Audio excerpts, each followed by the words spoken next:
प्यारे बच्चों, आप सभी का स्वागत है सॉल्यूशन चैप्टर के न्यूमेरिकल क्लास में। इसमें कुछ इंपॉर्टेंट न्यूमेरिकल्स मैं आपको लेकर आया हूं जो बोर्ड और एंट्रेंस एग्जाम दोनों के लिए इंपॉर्टेंट होने वाला है। और लास्ट में 174 एमसीक्यू का पीडीएफ मैं आपको शेयर करने वाला हूं जो आपको डाउनलोड करना है और कोई भी डाउट आपको कमेंट बॉक्स में राइट करना है। तो स्टार्ट किया जाए सॉल्यूशन के फर्स्ट न्यूमेरिकल के साथ।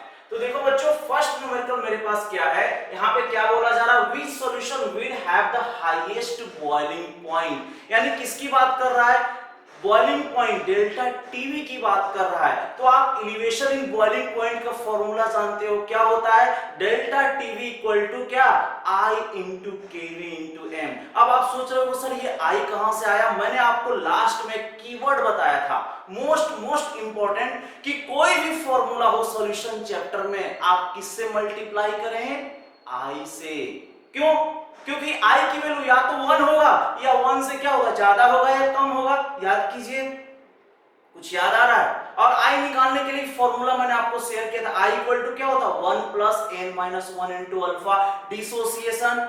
और इलेक्ट्रोलाइट और नॉन इलेक्ट्रोलाइट, इलेक्ट्रोलाइट का मतलब बोलो जो डिसोसिएशन हो, किसमें, आयंस में। और नॉन इलेक्ट्रोलाइट का मतलब जो डिसोसिएट ना हो। और नॉन इलेक्ट्रोलाइट का मतलब क्या होता है, अल्फा इक्वल टू 0। और अल्फा इक्वल टू 0 हो गया तो आई की वैल्यू कितनी होती है, 1। आपको डायरेक्टली याद रखना है। चलो स्टार्ट करते हैं। मींस हाईएस्ट बॉइलिंग पॉइंट आपसे पूछ रहा है, तो आप फॉर्मूला क्या पढ़े हो, delta TV equal to I into KV into M.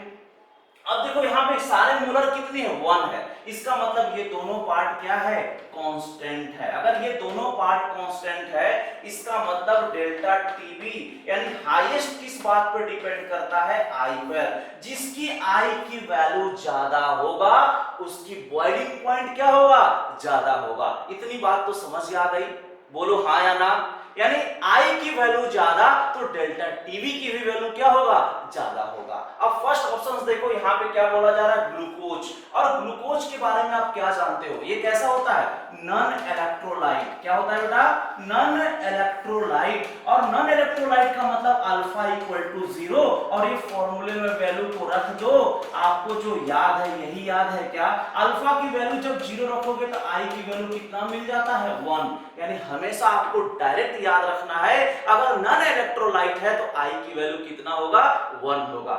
Clear हुआ। सेकंड ऑप्शंस में आओ, NaCl। अब NaCl को तोड़ोगे तो क्या मिलेगा, देखो यहाँ पे क्या मिलेगा, Na प्लस और Cl माइनस, यानी यहाँ पे I की वैल्यू कितनी मिल गई, 2। कोई दिक्कत नहीं, ठीक है। आप देखो नेक्स्ट, यहाँ पे आओ तो BaCl2 बेरियम क्लोराइड को तोड़ो तो क्या मिलेगा, Ba डबल प्लस और यहाँ पे 2Cl माइनस, यानी I की वैल्यू यहाँ पे कितना मिल गया, 3 मिल गया। इस केस में देखो इसका नाम क्या है, यूरिया।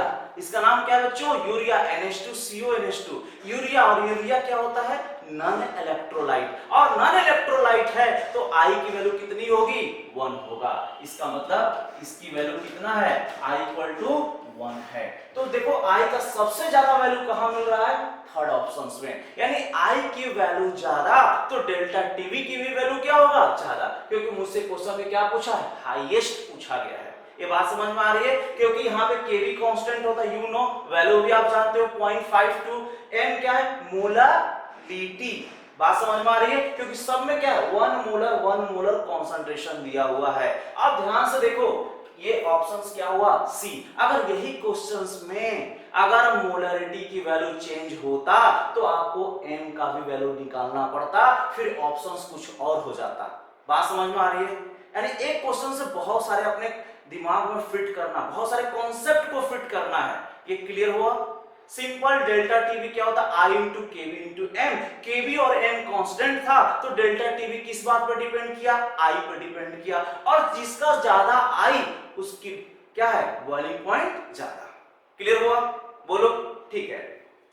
यानी बहुत सिंपल एक क्वेश्चन था, ऐसे ही क्वेश्चन आपको एंट्रेंस एग्जाम में आता है। और सबसे ज्यादा सॉल्यूशन चैप्टर में सबसे ज्यादा इंपॉर्टेंट है आई की वैल्यू निकाल पाना। बात समझ में आ रही है। और आई की वैल्यू से सारे फॉर्मूले में मल्टीप्लाई करके रखना। मैंने आपको थ्योरी वाली भी क्लास में बोला था और आज भी मैं ये बात बोल रहा हूं। और 174 में आपको एमसीक्यू दे रहा हूं, होमवर्क मान के चलो। बात समझ में आ रही है? उसको करना बहुत इजी लेवल है, माइनस लेवल ऐसा मान के चलो, -0 +1 +2 ऐसे लेवल में मैंने आपको बना के रखा हूं। क्लियर है? उसको आप डाउनलोड कीजिएगा। ठीक है, नेक्स्ट क्वेश्चंस नंबर 2 देखो क्या बोल रहा है, which of the following pairs of solution can be expected to isotonic. एक वर्ड यहां पे दिया है आइसोटोनिक। तो प्यारे बच्चों आइसोटोनिक का मतलब क्या समझते हो बताओ? आइसो देखो आइसोटोनिक का आइसो का मतलब क्या होता है? सेम, यानी जहां पे ऑस्मोटिक प्रेशर क्या हो जाए? सेम हो जाए, यानी पाई 1 = पाई 2। याद कीजिए उस सॉल्यूशन को क्या बोलते हैं? आइसोटोनिक सॉल्यूशन बोलते हैं। यानी यहाँ पे क्या है? पाई 1 = पाई 2। कुल मिला के हुआ ऑस्मोटिक प्रेशर क्या होना चाहिए? सेम होना चाहिए। This solution is known as isotonic solution. इतनी बात तो समझ में आ गई। चलो, और पाई इक्वल टू आप क्या जानते हो बताओ? पाई इक्वल टू क्या जानते हो? आई से मल्टीप्लाई करना नहीं भूलना है, CRT यही आप जानते हैं। पाई इक्वल टू क्या जानते हैं? ICRT। देखो हर जगह कॉन्सेंट्रेशन सेम है, बात समझ में आ रही? अच्छा, इसकी कॉन्सेंट्रेशन अलग है, ये बात समझ में आ रही? C कॉन्सेंट्रेशन, RT ये सब सारे के सारे ये सब क्या है बेटा?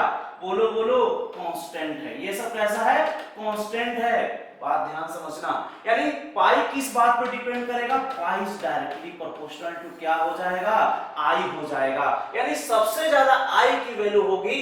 अब इसमें मैच करना है कि दोनों में ऑप्शंस को इसकी और इसकी वैल्यू अगर दोनों सेम हो जाता है तो क्या होगा? आइसोटोनिक होगा। समझ में आ रहा है? यानी यहाँ पे सी क्या होता है? कॉन्सेंट्रेशन, आर होता है gas constant, universal gas constant, T temperature. बात समझ में आ रही? यानी पाई किसके डायरेक्टली है? आई के डायरेक्टली है। अब इस ऑप्शन को देखो, यूरिया क्या होता है? नॉन इलेक्ट्रोलाइट, तो इसकी आई की वैल्यू कितनी हो जाएगी? आई = 1।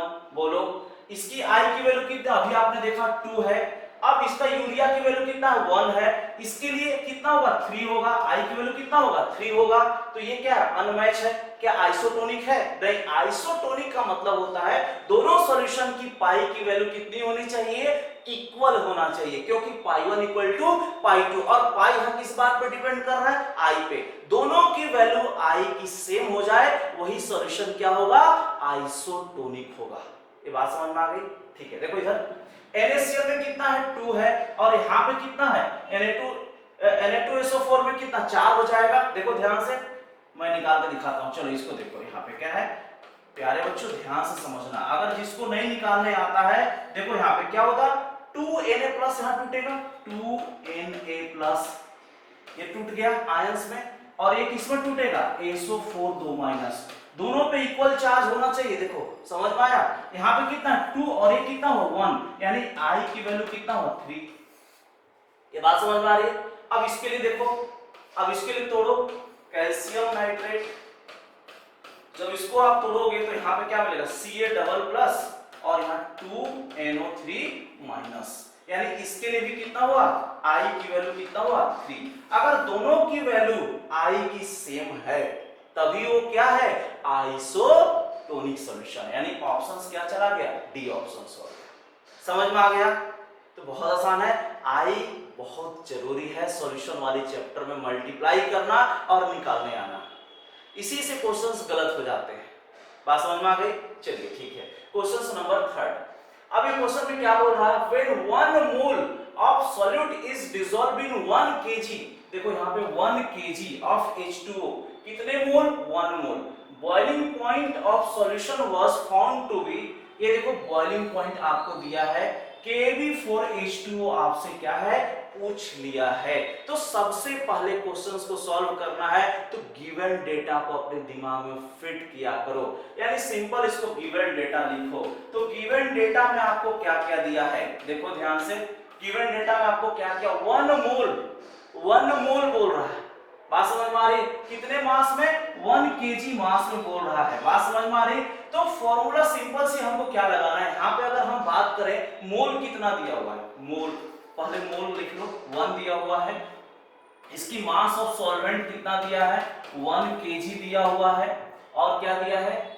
Boiling point of solution. दो चीज याद करो, डेल्टा टीबी में क्या होता है? टीबी - टीबी नॉट होता है। टीबी क्या होता है? बोलो सॉल्यूशन का, और टीवी नॉट क्या होता था, सॉल्वेंट का। यानी ये सॉल्यूशन का बॉइलिंग पॉइंट आपको कितना दिया बेटा, 100.5 डिग्री सेंटीग्रेड दिया हुआ है। और आप जानते हैं प्योर सॉल्वेंट का पानी का बॉइलिंग पॉइंट कितना होता है, 100 डिग्री सेंटीग्रेड। तो ये आपके दिमाग में फिट हो गया, बोलिए समझ में आ रहा है, ठीक है। अब फॉर्मूले की बात, ये तो आपको दे दिया। अब आपसे पूछा है क्या निकालो, केवी निकालो। आप यहाँ पर सिंपल केवी की वैल्यू कितनी होगी आपसे पूछा जा रहा है, तो आपके दिमाग में क्या चल रहा है, देखो टीवी नॉट, टीवी, केवी और मास मोल में क्या रिलेशन होता है, याद करो delta TV equal to I into KV into M. I हमेशा मल्टीप्लाई करना है, ये बात समझ में आ रही है।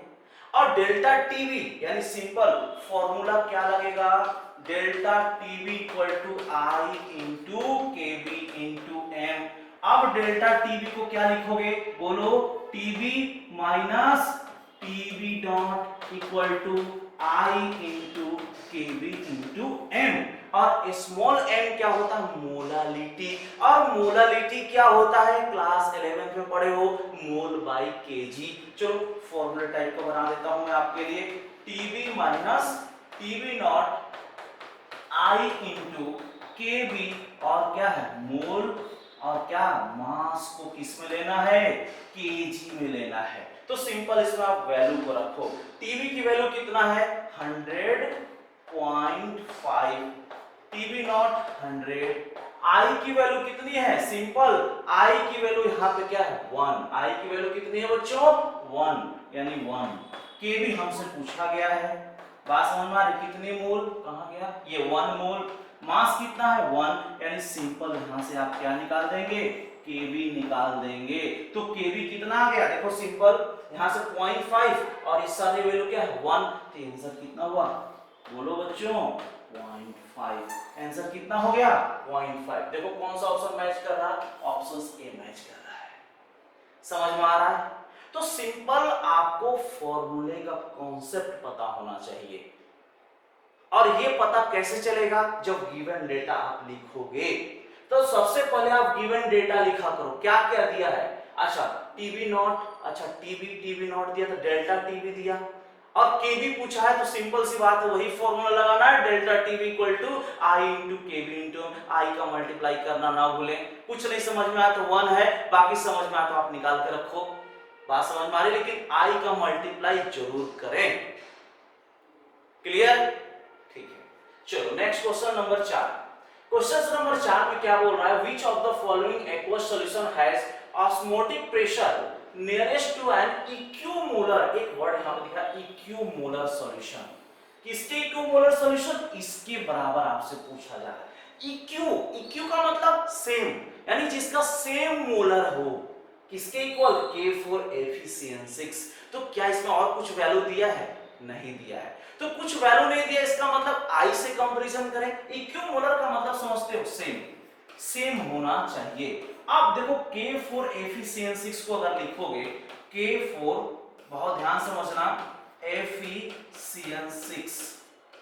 अब प्यारे बच्चों ये कोऑर्डिनेशन कंपाउंड वाले क्या है चैप्टर्स में ऐसे आपको मॉलिक्यूल पढ़ाए जाएंगे, ये बेसिकली कंपाउंड है, कौन सा, कोऑर्डिनेशन कंपाउंड।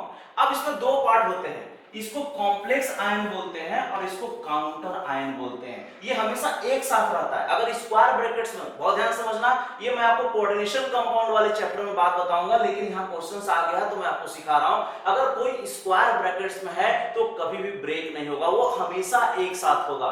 काउंटर आयन का मतलब या तो पहले हो या बाद में हो, या बाद में हो या पहले से कोई फर्क नहीं पड़ता, वही टूटेगा, कब, आफ्टर डिसॉल्व इन वाटर। तो सिंपल सी बात है, इसको तोड़ोगे तो यहाँ पे क्या मिलेगा 4K प्लस, और यहाँ पे क्या आ जाएगा FeCN का होल 6, कितना 4 माइनस, क्योंकि हमको क्या करना, दोनों को बैलेंस करना है। तो ये 4 में टूटा और ये 1 में, टोटल आई की वैल्यू यहाँ पे कितनी हो गई, बोलो हाँ या ना, समझ में आ रहा है 5, यानी आई की वैल्यू यहाँ कितना आ गया 5, यानी सिंपल इसको कॉम्प्लेक्स आयन बोलते हैं, ये कभी भी ब्रेक नहीं होगा, इसको काउंटर आयन बोला जाता है। ये मैं कोऑर्डिनेशन कंपाउंड वाले चैप्टर में आपसे बात करेंगे, ये बात समझ में आ रही है? तो ये हमेशा अलग होता है, ये हमेशा एक साथ रहता है। तो आयंस में टूट गया, कितने आयंस में 4k प्लस और फिर 4 माइनस, बैलेंस करने के लिए डाल दिया, तो एक अकेला और बाकी 4, कितना हुआ 5। बात समझ में आ गई? अब इसको ढूंढो 5 किसमें मिलेगा, इसमें कितना मिलेगा 3 ही मिलेगा, ये ऑप्शंस गया, इसमें नहीं मिलेगा। और ये क्या है नॉन इलेक्ट्रोलाइट, तो I की वैल्यू हमेशा क्या होगा 1 होगा, ग्लूकोज। अब बचा क्या, ये ऑप्शंस देखो, इसको तोड़ लो, Al2SO4 का होल थ्राइस को तोड़ो, तो यहाँ पे क्या मिलेगा 2Al3 प्लस और क्या, और यहाँ पे क्या मिलेगा प्लस 3SO4 2 माइनस। देखो यहाँ पे 2 यहाँ मिला और 3 यहाँ मिला, तो टोटल I की वैल्यू कितनी हो गई 5, यानी ऑप्शंस क्या हो गया सी। बात समझ में आ रही है? यानी आपको I की बहुत अहम रोल है। मैं आज आपको सिर्फ यही सिखाने की कोशिश कर रहा हूं, I की अहम रोल है। अगर आपको समझ में नहीं आता है तो 10 बार नहीं, जब तक नहीं आता उतनी बार आप प्रैक्टिस करो, क्योंकि सिर्फ और सिर्फ नीट के एग्जाम में I पे बहुत ज्यादा क्वेश्चंस आते हैं। अगर सॉल्यूशन से क्वेश्चंस आएगा तो I का जरूर रोल रहेगा। क्लियर हुआ? आगे बढ़ो। Next question number 5। Question number 5 में क्या बोलता है, the osmotic pressure of solution at 0 degree centigrade is 4 atm। यहाँ पे ऑस्मोटिक प्रेशर आपको दिया हुआ है 0 डिग्री सेंटीग्रेड, यानी केल्विन में आप कन्वर्ट करना 273। What will be the osmotic pressure, अच्छा दूसरे टेंपरेचर पे आपको ऑस्मोटिक प्रेशर पूछा गया है, कंडीशन कैसा है सेम है। तो आप क्या जानते हो ऑस्मोटिक प्रेशर यानी पाई क्या होता है, जल्दी बताओ, पाई क्या होता है I इंटू CRT, बोलो हाँ या ना, इतनी बात समझ में आती है? ठीक है। अब देखो ऑस्मोटिक प्रेशर की बात कर रहा है, I यानी कुछ नहीं समझ में आ रहा है यहाँ पे, तो I की वैल्यू कितनी मुझे लेनी है 1 लेना है, यानी C और R भी कुछ नहीं दिया है, इसका मतलब ये क्या है कांस्टेंट है। इतनी बात सबको समझ में आ रहा है, यानी ये पूरा का पूरा पार्ट कांस्टेंट है। इसका मतलब ये हुआ कि जो पाई है वो किस पे डिपेंड कर रहा है, टेंपरेचर पे डिपेंड कर रहा है, क्योंकि एक टेंपरेचर 0 डिग्री सेंटीग्रेड है और दूसरा 0 डिग्री सेंटीग्रेड का मतलब आपको समझ में आता है 273 केल्विन। 273 केल्विन पे आपको प्रेशर दिया हुआ है 4 और 546 केल्विन पे आपको क्या पूछा है ऑस्मोटिक प्रेशर पूछा है। यानी सिंपल आप क्या यहाँ लगा दोगे, बोलो क्या लगा दोगे बेटा, pi 1 divide by pi 2 equal to T1 by T2। अगर हम पाई 1 0 डिग्री सेंटीग्रेड वालों को मानते हैं तो 4 और हमसे पाई 2 पूछा है, T1 की वैल्यू कितना है 273 और इसकी वैल्यू कितना है 546 केल्विन। अब 546 केल्विन ये हुआ तो कितने बार में कट जाएगा, लगभग 2 बार में कट गया, यानी 3 दूना 6, क्लियर हुआ, ओके है, और 4 दूना 8, यानी यहाँ पे पाई की वैल्यू यानी पाई 2 की वैल्यू 8 atm आ गया। देखो कौन सा ऑप्शन है, सी ऑप्शन। बात समझ में आ रही है? तो आप सीखिए क्वेश्चंस को कोरिलेट करना, क्या क्या दिया है, अच्छा टेंपरेचर दिया है और क्या दिया है ऑस्मोटिक प्रेशर दिया, दोनों में रिलेशन कर दिया, आंसर आ गया। बात समझ में आ रही है? ये छोटे छोटे एमसीक्यू हैं, अगर आप इसको प्रैक्टिस नहीं करेंगे तो फिर क्वेश्चन सॉल्व नहीं होगा। ठीक है बच्चों, चलो नेक्स्ट क्वेश्चन करते हैं। नेक्स्ट है एजियोट्रोप्स। आपको मैंने बताया था एजियोट्रोप्स क्या होता है, याद करो, एजिनोट्रोप्स,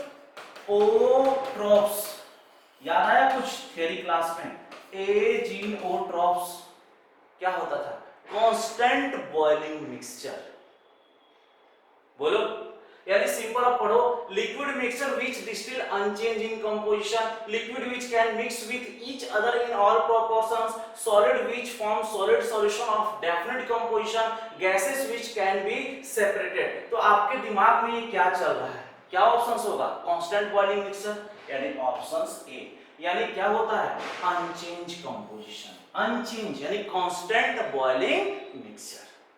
आगे बात समझ में? देखो थ्योरी से भी क्वेश्चन पूछा जाता है, इसीलिए आपको थ्योरी को भी बहुत अच्छे से पढ़ना है। क्लियर है बच्चों? चलिए आगे बढ़ते हैं। कौन सा क्वेश्चन, 7th। आगे क्या बोलता है, aqueous solution of 0.004 molar sodium sulphate and 0.01 molar glucose are isotonic, देखो ये क्या वर्ड बोल रहा है, आइसोटोनिक वर्ड यूज किया। डिग्री ऑफ डिसोसिएशन, यानी यहाँ पे क्या पूछ रहा है, अल्फा की बात कर रहा है आपसे। Degree of dissociation, degree of association alpha. अब फॉर्मूला क्या था, 1 plus n minus 1 into alpha, आप पहले से आपको पता है। चलिए, यानी आपसे पूछा जा रहा है 0.004 मोलर सोडियम सल्फेट का और दूसरा 0.001 मोलर ग्लूकोज का। यानी आइसोटोनिक वर्ड आते ही, आइसोटोनिक आपके दिमाग में आते हैं पाई 1, यानी पाई किसका लेंगे यहाँ पे, सोडियम सल्फेट का, पाई 1 हो गया इक्वल टू पाई 2 किसका, बोलो, ग्लूकोज का, ये है ग्लूकोज का। अब तुम जानते हो ग्लूकोज कैसा होता है, नॉन इलेक्ट्रोलाइट, नॉन इलेक्ट्रोलाइट, और नॉन इलेक्ट्रोलाइट का मतलब आप क्या समझ गए, I इक्वल टू 1, बोलो। अब देखो ये क्या है, इलेक्ट्रोलाइट, अगर ये इलेक्ट्रोलाइट है तो क्या है, क्या formula, I equal to 1 plus n minus 1 into alpha, यानी I इक्वल टू क्या मिलेगा मुझे यहाँ पे, I इक्वल टू 1 प्लस कितने टूटेगा, 3 में टूटेगा, 3 माइनस 1 इंटू अल्फा, यानी 1 प्लस 2 अल्फा मुझे यहाँ मिल गया।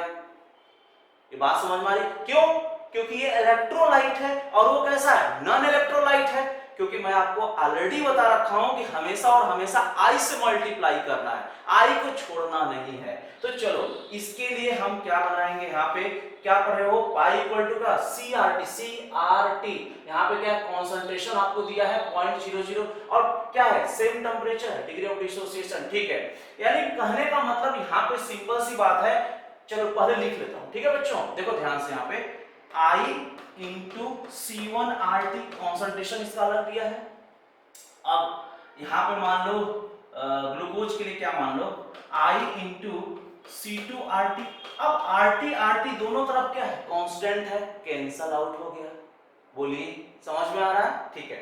अब इसके लिए I की वैल्यू आपको पता है 1 प्लस 2 अल्फा, कोई दिक्कत, और इसका कॉन्सेंट्रेशन कितना है 0.004 इक्वल, इसकी I की वैल्यू 1 है, इसका कॉन्सेंट्रेशन 0.01 है, कोई दिक्कत भाई, दोनों तरफ RRT लिखने का कोई मतलब नहीं, कैंसल आउट हो गए, यानी सिंपल यहां से हम लोग को क्या निकाल देना है, अल्फा निकालना, क्या बेटा, अल्फा। देखो यहाँ पे क्या पूछा है, डिग्री ऑफ डिसोसिएशन, आ रहा है समझ में, ठीक है।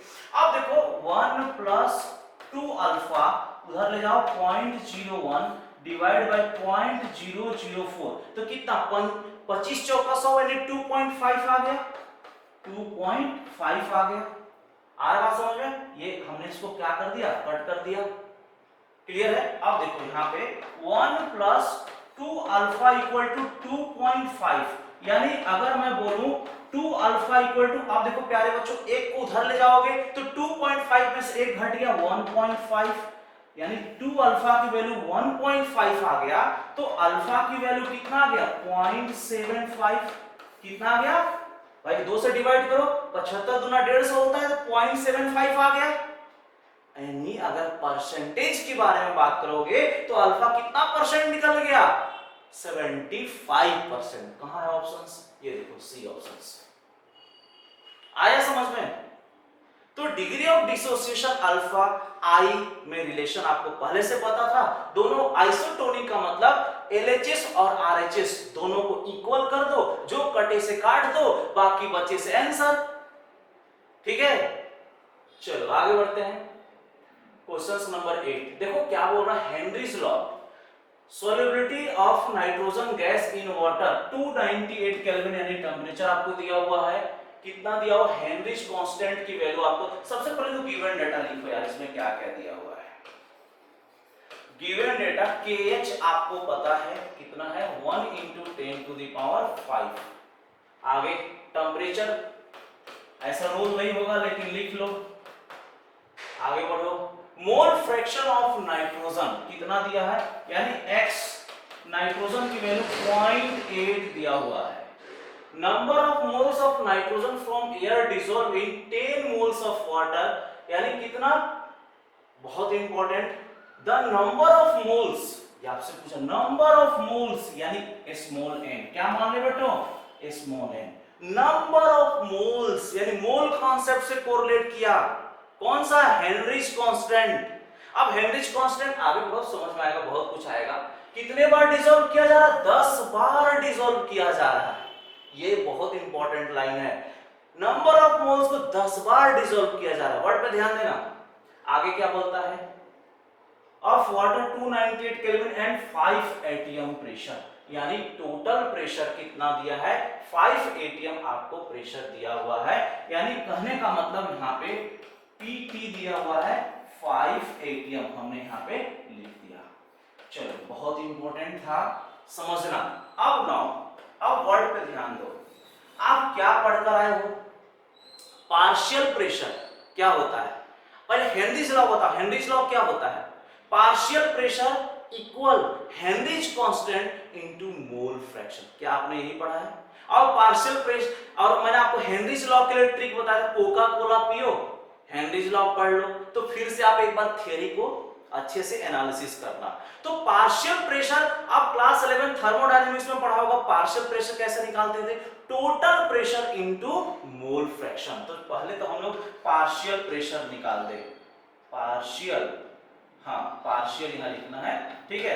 पार्शियल प्रेशर क्या होता है, total pressure into mole fraction. तो टोटल प्रेशर कितना है 5 और नाइट्रोजन का मोल फ्रैक्शन कितना है 0.8, तो 8 × 5 = 40 होता है, यानी 4 आ गया एटीएम। कोई दिक्कत यहां तक।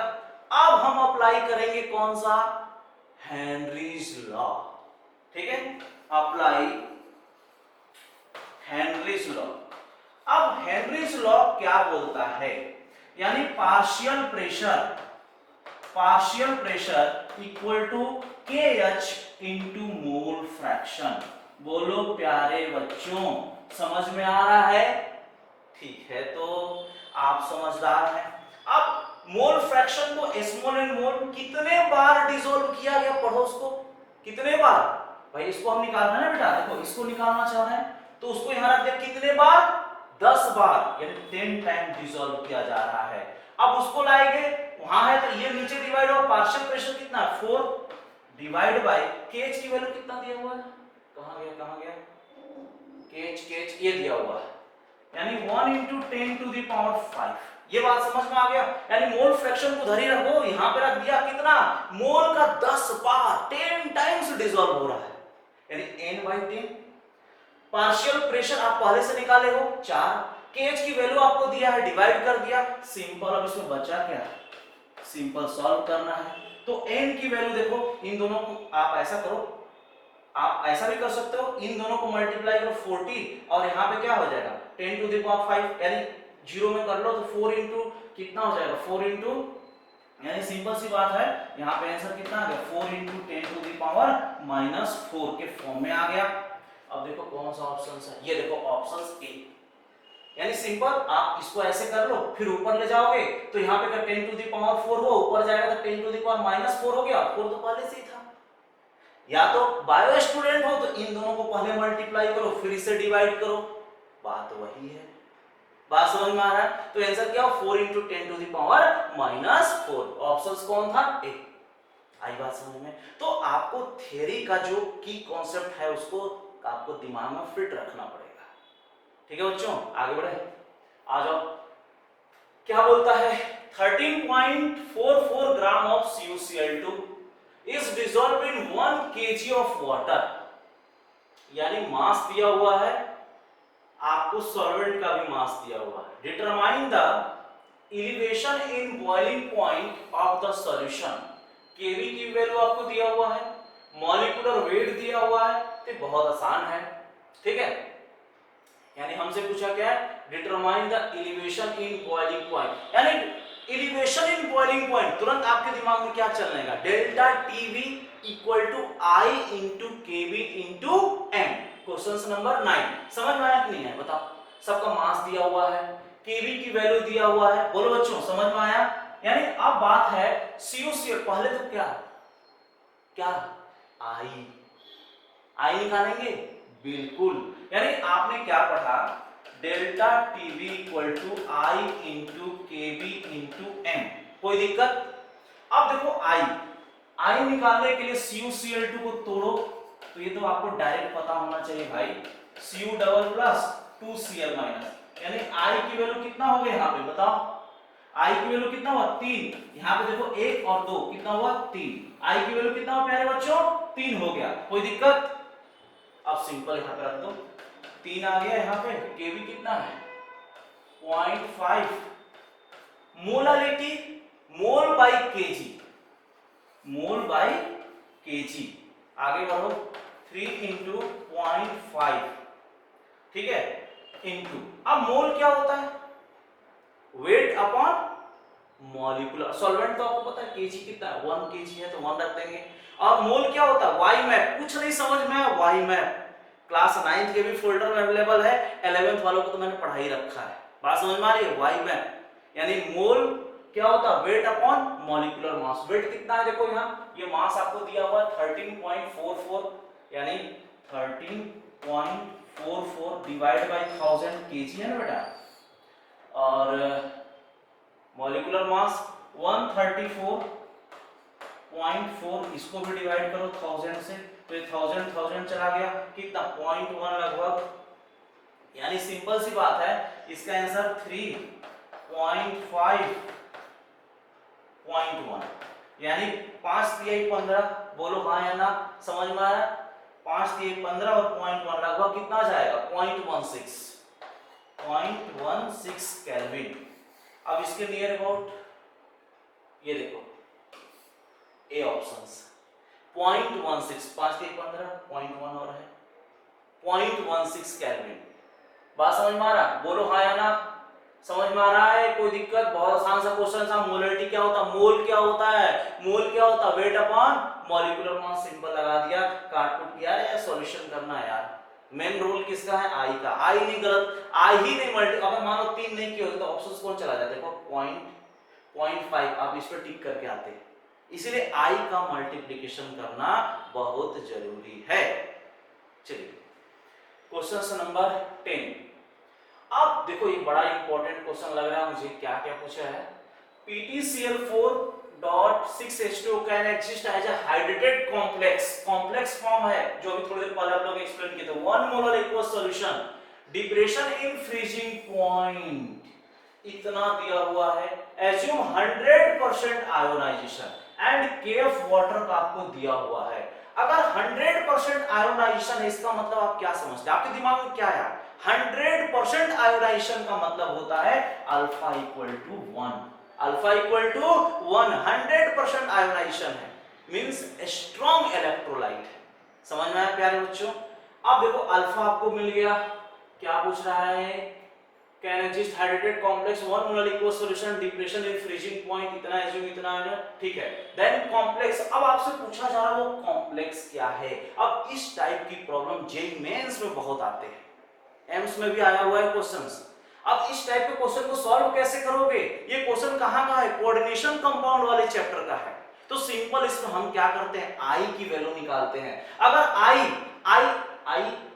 समझते हैं, हाँ ठीक है, आई के हेल्प से हम क्या निकाल देंगे, एन की वैल्यू निकालेंगे। अगर एन की वैल्यू मान लो 3 आता है तो 3 पार्ट में कॉम्प्लेक्स टूटेगा, 2 आता है तो 2 पार्ट में कॉम्प्लेक्स टूटेगा, 1 आया तो सिंपल वो कॉम्प्लेक्स होगा, काउंटर आयन नहीं होगा। चलो मैं करके दिखाता हूं आपको कोरिलेट। अभी थोड़ी देर पहले बताया था कॉम्प्लेक्स आयन और काउंटर आयन सेम उसी का यहाँ पे रोल है और कुछ भी नहीं है। तो सबसे पहले आपको क्या है, निकालते हैं आई निकालने का फॉर्मूला।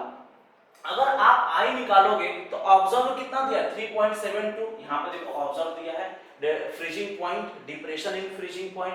तो आई निकालने का फॉर्मूला एक तो मैंने इंपॉर्टेंट बताया था dissociation association after divide by before, और एक कोलिगेटिव प्रॉपर्टीज में क्या होता है ऑब्जर्व डिवाइड बाय कैलकुलेटेड। ये 2 फॉर्मूले मैंने आपको दिमाग में फिट कराया था कि यही 2 फॉर्मूले अपने दिमाग में फिट कर लेना। चलिए तो डेल्टा टीएफ के फॉर्म में आज हम लिख देते हैं, क्योंकि ये भी डेल्टा टीएफ, डेल्टा टीवी बोले, ऑस्मोटिक प्रेशर बोले, आरएलवीपी बोले, ये चारों का चारों क्या है, कोलिगेटिव प्रॉपर्टीज का पार्ट होता है। बात समझ में आ रही है? ठीक है, तो delta TF divide by delta TF. अब डेल्टा टीएफ ऊपर क्या होता है, ऑब्जर्व या calculated, observe. Observe divide by calculated. प्यारे बच्चों, ऑब्जर्व का वैल्यू तो आपको पता है 3.72, और कैलकुलेटेड कैसे निकालेंगे? डेल्टा टीएफ क्या होता है? आई इंटू के एफ इंटू एन, आई इंटू के एफ इंटू एन। अब आई की वैल्यू यहां पे क्या है? दिमाग लगाओ, 1 के एफ की वैल्यू 1.86 होता है, दिया हुआ है 1.86। एम मोलारिटी, अब मोलारिटी कितना मोल? 1 केजी, कितना दिया मोलारिटी देखो 1 मोलर, यानी m की वैल्यू कितना है? 1, यानी सिंपल सी बात है, इसका वैल्यू कितना आ गया? 1.86। कोई दिक्कत? अब इसको डिवाइड करो, 3.72 1.86 यानी 6 गुना 12, यानी i की वैल्यू आपको मिल गया 2। कोई दिक्कत हुआ? नहीं।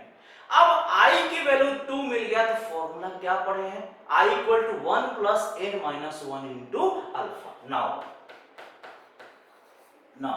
i equal to 1 plus n minus 1 into alpha. ठीक है, अब यहां पे वैल्यू को रखो, i का वैल्यू 2 रखोगे इक्वल 1 प्लस n माइनस 1, ठीक है, और अल्फा का वैल्यू कितना है जल्दी बता दो मुझे? 1। देखो यहाँ पे अल्फा वैल्यू कितना दिया है? 1। अब जब ये वैल्यू को रखोगे तो n की वैल्यू कितना मिलेगा? 1 से 1 काट गया, यानी n की वैल्यू 2 मिल गया, n की वैल्यू 2 मिल गया। और n की वैल्यू 2 मिलते ही ये कितने पार्ट में डिसोसिएट होगा? 2 पार्ट में डिसोसिएट होगा। ये बात समझ में आ रही? कितने पार्ट में डिसोसिएट होगा? 2 पार्ट में। देखो ध्यान से, n की वैल्यू कितना मिला? 2, n की वैल्यू कितना मिल गया? 2। अब ये देखो, अब इस चार ऑप्शंस को ध्यान से देखो, किसमें 2 पार्ट डिवाइड हो रहा है? सिंपल, अभी मैंने बताया n की वैल्यू 2 मिलते ही कितने पार्ट में डिसोसिएट होगा? 2 पार्ट में डिसोसिएट होगा। क्लियर है? अब देखो फर्स्ट ऑप्शंस, ये कितना है? Cl के क्या है? 4Cl माइनस, यानी 4 और 1 5, ये ऑप्शन नहीं आएगा। यहां पे देखो ये काउंटर आयन, एक ये कॉम्प्लेक्स है, एक पूरा एक पार्ट में टूटेगा और ये अलग, यानी ये 2 पार्ट में टूटा। ये बात समझ में आ रही है? आंसर क्या है? सी। इसको भी चेक करो कितने पार्ट में टूटेगा, यहां से एक पार्ट में टूटा तो ये एक हो। सबको समझ में आ रहा है? देखो तोड़ने, ये कॉम्प्लेक्स कभी भी नहीं टूटेगा, वो एक ही रहेगा। बाकी बगल में देखो 2Cl माइनस, तो 2 उस पे और 1 3, भाई हमको तो 2 ही लाना था ना। यहां देखो ये कितना था? एक पार्ट में टूटेगा, सिर्फ एक पार्ट। अगर n की वैल्यू 1 होता तो इसका आंसर D होता, अगर n की वैल्यू 3 होता तो इसका आंसर B होता, लेकिन n की वैल्यू कितना है? 2 है, इसलिए ऑप्शंस क्या हो गया? बोलो, 2 है, इसका मतलब ऑप्शंस क्या हो गया? C हो गया। आई बात समझ में? अब नेक्स्ट क्वेश्चंस, अब देखो ये सब्जेक्टिव क्वेश्चंस है। इससे पहले सारे question board plus entrance exam level के थे, यानी नीट जेईई, लेकिन ये सारे क्वेश्चंस अब जो है वो बोर्ड और जेईई एडवांस लेवल के क्वेश्चन, यानी सब्जेक्टिव पार्ट है। चलो पढ़ो क्वेश्चन क्या दिया है। Vapour pressure of pure water 298 kelvin पे आपको वेपर प्रेशर दे दिया। 50 ग्राम ऑफ यूरिया की बात कर रहा है बेटा, dissolve in 850 gram of water, calculate the vapour pressure of water for this solution and it's relative lowering. अब देखो ये डायरेक्ट क्वेश्चन बहुत आसान है, ये बोर्ड का क्वेश्चन है, बात समझ में? Relative lowering of vapour pressure क्या होता था? P not minus PS by P dot, इसी को हम लोग क्या बोलते थे? Relative lowering of vapour pressure. एक बात को पूछ लिया। दूसरा, वेपर प्रेशर ऑफ सॉल्यूशन, यानी ये पूछा है PS क्या होगा, और ये क्या पूछा है? P not minus PS divide by P not क्या होगा? तो ये फॉर्मूला क्या पढ़े हो? बोलो, N2 divide by N1 plus N2, और N क्या होता था? मोल्स, और मोल क्या होता? Wait upon molecular weight. Simple लगा दो, आंसर मिल जाएगा। क्या इसके लिए क्या फॉर्मूला पढ़ो? N2 divide by N1 plus N2। अब देखो बेटा इसके लिए बहुत आसान है। N2 बोले तो क्या बोलो? सॉल्यूट, और N1 हमने क्या मान लिया? सॉल्वेंट। अब सॉल्यूट में देखो कौन कौन है? Vapour pressure of pure water 298 kelvin, 23.8 mmHg, 50 gram of urea किसमें डिसॉल्व किया जा रहा है? पानी में, यानी यूरिया क्या है? सॉल्यूट, और वाटर क्या है? सॉल्वेंट। समझ में आ गया? यानी 50 ग्राम यूरिया किसमें डिसॉल्व किया जा रहा है? 850 ग्राम वाटर में। यानी सिंपल सी बात है, अगर इसको सॉल्व करेंगे कितना 50 और मास कितना होता है 60 और N1 का वैल्यू कितना दिया 850, यानी 850 850 इसका डिवाइड बाय कितना में करेंगे, कितना मास दिया हुआ है जल्दी से बता दो। वाटर का मास कितना होता है, मोलर मास कितना होता है 18 में डिवाइड करो, प्लस ऊपर वाला सेम यहाँ नीचे आ जाएगा। अब इसको तुमको क्या करना है, कैलकुलेशन करना है बेटा। कितना आ जाएगा 50/60 कितना आ जाएगा 0.017। कितना आ गया प्यारे बच्चों 0.017। आप घर में कैलकुलेट करना, बहुत सिंपल क्वेश्चन है। अब मेन मुद्दा है इसका, इसको ध्यान समझो। अब मुझे क्या निकालना पीएस, तो फॉर्मूला क्या होगा P naught minus PS divide by PS equal to क्या है बोलो, रिलेटिव लोअरिंग जो आपने निकाला है। यानी सिंपल ये फॉर्मूला लगा दो P not minus PS divide by 0.017। देखो कैलकुलेशन आपको फास्ट करना पड़ेगा। अब देखो ये कैलकुलेशन के लिए आपको फास्ट करना पड़ेगा, ठीक है। चलो अब ये वैल्यू रखो, यहाँ पे वैल्यू क्या दिया हुआ P नॉट की वैल्यू 12.3, PS तो मुझसे पूछा है PS, इसको तुम घर में बैठ के सॉल्व करो। अब कैसे सॉल्व करो थोड़ा सा दिखाता हूँ। इधर PS से मल्टीप्लाई करो, 12.3 minus PS equal to 0.017 PS। समझ में आ रहा सबको। अब PS को क्या करो उधर ले जाओ, उधर ले जाओ 12.3, अब ये 1 है कितना 1.017 PS, लगभग 12.3 के नियर अबाउट आएगा 12.07।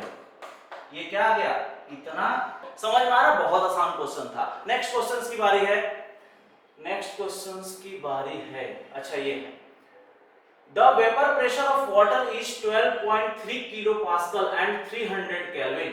Calculate vapour pressure of 1 molar, यानी मोलरिटी आपको कितना है 1 दे दिया है।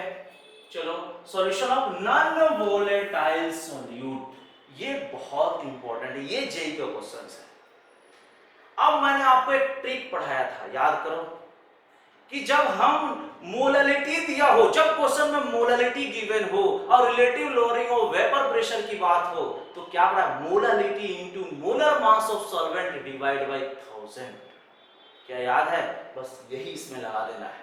तो क्या होगा P नॉट माइनस PS बोलो डिवाइड बाय P नॉट। देखो नॉन वोलेटाइल है, ये नॉन वोलेटाइल के लिए है, किसके लिए है नॉन वोलेटाइल के लिए है। आगे बढ़े कोई दिक्कत, P not minus PS divide by P not non volatile बोला है, और आगे फॉर्मूला क्या है molarity, molar mass of solvent divide by 1000। ये ट्रिक आपको नींद में याद रखना है। बात समझ में आ रही है, बहुत इंपॉर्टेंट है, एंट्रेंस एग्जाम में आना ही आना है। चलो अब P नॉट की वैल्यू आपको कितना दिया है 12.3, देखो 12.3 किलो पास्कल 12.3 दिया हुआ है, माइनस PS तो मुझे निकालना ही निकालना है, और यहाँ पे कितना आ जाएगा 12.3, मोलरिटी 1 दिया है, कितना होता है 18 होता है, डिवाइड बाय 1000। आप डायरेक्ट 55.5 भी कर सकते हैं, जो आपको पहले से पता है कॉन्सेंट्रेशन ऑफ वाटर कितना होता है, फिक्स्ड होता है, कांस्टेंट होता है। चलो कुछ ज्यादा बड़ा बड़ा लिख दिया, चलो कोई बात नहीं, यहाँ कर लेते हैं। तो कितना हो गया यहाँ पे simple 12.3 minus PS divide by 12.3, और यहाँ पे कितना आ जाएगा 1/55, ठीक है। इसको थोड़ा सॉल्व करो, तो ये उधर चला गया, तो 12.3 माइनस PS 12.3 डिवाइड बाय 55.5। अब इसको इसमें डिवाइड करोगे तो कितना आ गया 50 पंचों का बेस, यानी 4 से लगभग क्या होगा 5 मतलब 2 बार में जाएगा 0.22 लगभग आ जाएगा। तो इसका सॉल्यूशन इधर दे रहा हूं 12.3 माइनस PS, तो 0.221 मान लो, ठीक है। बाकी कैलकुलेशन रफ आइडिया है ये। तो यहाँ पे क्या PS को उधर ले जाएंगे, ये इधर आ गया 12.3 माइनस 0.221, यानी सिंपल सी बात है 0.22 हटाओगे तो यहाँ पे कितना आ जाएगा 12.07 किलो पास्कल आपका आ गया। बोलो समझ में आया। अब आपको करना क्या है, सिंपल सी बात है, मैंने आपको बोला था फर्स्ट जब मैं वीडियो स्टार्ट किया था कि मैं आपको पीडीएफ देने वाला हूं, आप डिस्क्रिप्शन बॉक्स में जाकर डाउनलोड करो, उसको सॉल्व करो, कोई डाउट हो आप कमेंट करो।